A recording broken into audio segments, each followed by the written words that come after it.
ہاں ہمارے شکایات ہیں، اس کا ہرگز یہ مطلب نہیں کہ ہمارے شکایات نہیں ہیں، لیکن جتنے بھی پارلیمنٹری لیڈرز بیٹھے ہیں پی ٹی آئی کے علاوہ ان سب کا اتفاق سر آ چکا ہے اس مسودے میں.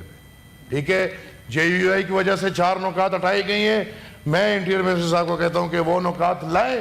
کوئی سپورٹ کرے گا یا نہیں، میں سپورٹ کروں گا کہ اگر فوجی تنصیبات کے اوپر کوئی بھی حملہ کرتا ہے اس کے خلاف سخت ترین کارروائی ہونی چاہیے. ایسا نہیں ہونا. اور یہ سر صرف فوجی تنصیبات پہ نہیں، میں نے پہلے بھی بات کی، میرے دوست سیکنڈ کریں گے کہ یہ فوجی تنصیبات کے ساتھ ساتھ سرکاری تنصیبات اور سرکاری تنصیبات کے ساتھ ذاتی پرسنل تنصیبات پہ بھی کسی کو حق نہیں ہے کہ وہ حملہ کرے.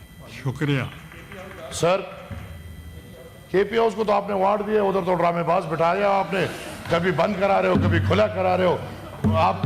اگر آپ کا پس چلے تو کے پی ہاؤس نہیں پورا پاکستان بند ہو جائے گا، لیکن انشاءاللہ ہم لوگ بیٹھے ہیں، ہم اس کو نہیں ہونے دیں گے. ہم ایک بانی کو بند کر کے سارا پاکستان چلتا رہے گا.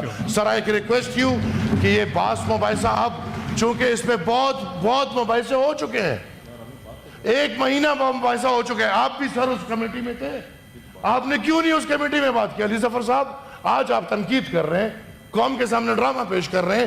1 مہینہ 10 دن ہم نے آپ کی تقریریں سنی، ایک تجویز نہیں دی آپ نے، ایک تجویز نہیں دی آپ نے.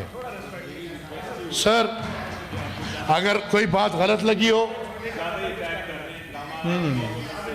سر اگر کوئی بات غلط لگ رہی ہو میں معذرت خواہ ہوں. سر اگر کوئی بات غلط لگ رہی ہو تو میں معذرت خواہ ہوں. اگر میری بات غلط ہے تو عمل پورا کے پورا غلط ہے. اس عمل کو ہم نیگلیکٹ کرتے ہیں